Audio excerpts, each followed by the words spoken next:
this lesson, lesson 1 on Christ crucified, I think zeroes in on exactly, first of all, what the new covenant is. And in a word, the new covenant is Jesus. It's not a thing, it's a person. And so Christ crucified is taken from Paul's comment to the Corinthians, I know nothing but Jesus Christ and him crucified. That's the very heart of this whole study, all 26 lessons, and our book, Our Covenant God, is Jesus.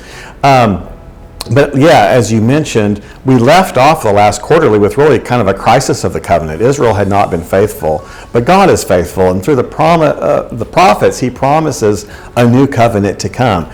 And we see that covenant arrive with Jesus, and I think in a broad sense, we can say the new covenant has arrived with his incarnation, with his baptism, with his ministry, but of course it is at the Lord's Supper, at that Passover meal where he institutes the Lord's Supper and he says, this cup is the new covenant in my blood.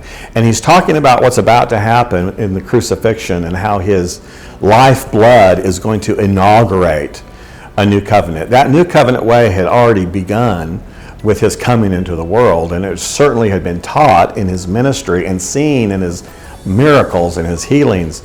But it's in his death, it's in the shedding of his blood and in the resurrection that we see the new covenant ratified and completed.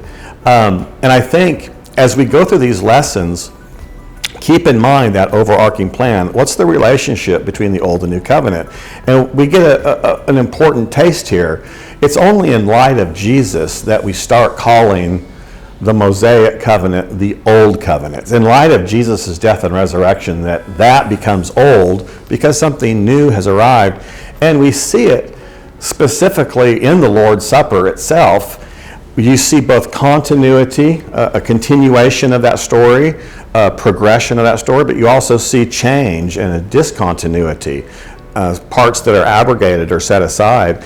Passover was a beautiful event for Israel, the nation of Israel. It celebrated her national deliverance. And that was celebrated in Jerusalem every year. And they came to the temple and they sacrificed and they ate the Passover together. And we see Jesus doing that. He goes to Jerusalem with his disciples. And yet, in the midst of this meal that he's celebrating with his disciples and his nation, Jesus does something else. He adds onto it. And he has this, what we call the Lord's Supper, this taking of the bread and the wine, the very elements that are part of Passover, and now he does a new thing and says, this is about me. And we, year by year, continue to do this. And we see how Passover informs Lord's Supper and how Lord's Supper informs Passover. They're related, but they're different. We no longer go to Jerusalem. It's no longer centered on the temple. It's no longer centered on the blood of a physical lamb. All of that now shifts to Jesus. He's the center of it. And so it's beautiful how we see the relationship of the old and the new covenant here, a line of continuity, but also a line of real change.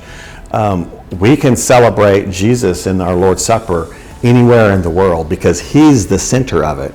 We see the same thing, and we'll talk a little bit more about this to come in future lessons, but we see the same thing in Jeremiah's prophecy of the new covenant. What does Jeremiah prophesy? He says, I'm going to write my laws in your heart.